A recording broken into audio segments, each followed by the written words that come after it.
With the World Cup all wrapped up, I wanted to take a look at some of the major talking points that we were left with in the aftermath of Qatar. Right off the bat, I have to come clean. I had little faith that France would be able to make a deep run in this tournament.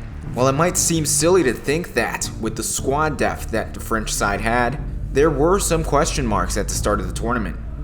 France were coming into this tournament after an underwhelming Euro 2020 performance, making it out of the group stage but failing to move past the round of 16. Another question was whether the infamous World Cup curse were to strike again. This curse follows every team that had won the previous installment, plaguing them to early exits. We saw this with Spain in 2014 after winning it in 2010, Germany in 2018 after winning it in 2014. France had also fallen victim to this phenom back in 2002 after winning the World Cup in 1998. Up until the last tournament, it had only happened to European countries. France were still seen as strong favorites, but the sense of the curse striking again could not be ignored. Yet France got to the finals of the World Cup, breaking the World Cup curse for now. No one saw this one coming, well, other than Eto'o.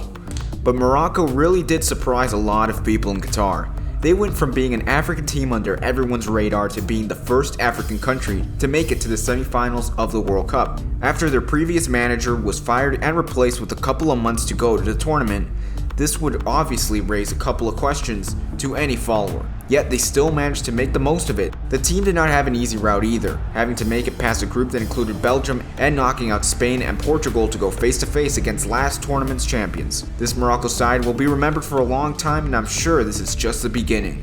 44 years. That is how long Mexico has been able to consistently get out of the group stage.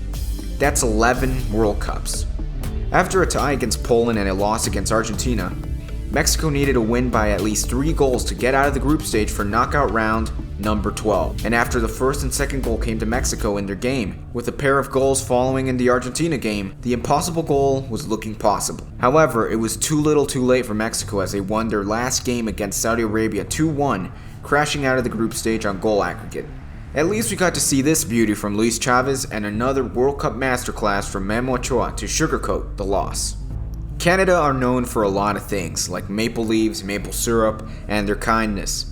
But football was something that the North American nation never really found success in.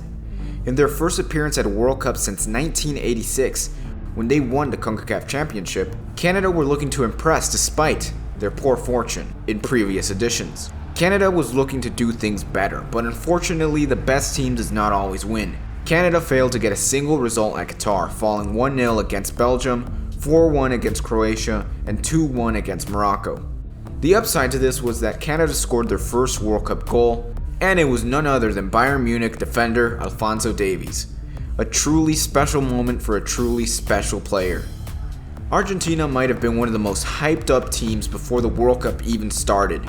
With good reason too, as they were coming into the tournament with 36 games undefeated and some silverware. It would have been foolish to not have Argentina on your World Cup favorites list. However, no one could have predicted what happened in Argentina's first game of the tournament. Losing 2-1 against Saudi Arabia was never part of the plan for Leo Messi's Argentina. Doubts about Argentina's strength arose from the ashes of that defeat, but as we all know, Argentina were able to pull through and pick themselves up and rise to the top. After 8 years, Argentina returned to the final of a World Cup after their close loss to Germany back in 2014, with stunning performances from Messi, goalkeeper Martinez, and the Argentinian defense, who kept France at bay for 70 minutes. We can't say that Argentina did not struggle to win it either. From their first group stage game where they lost to Saudi Arabia, to their knockout matchups against the Netherlands and France that went to extra time and then pens.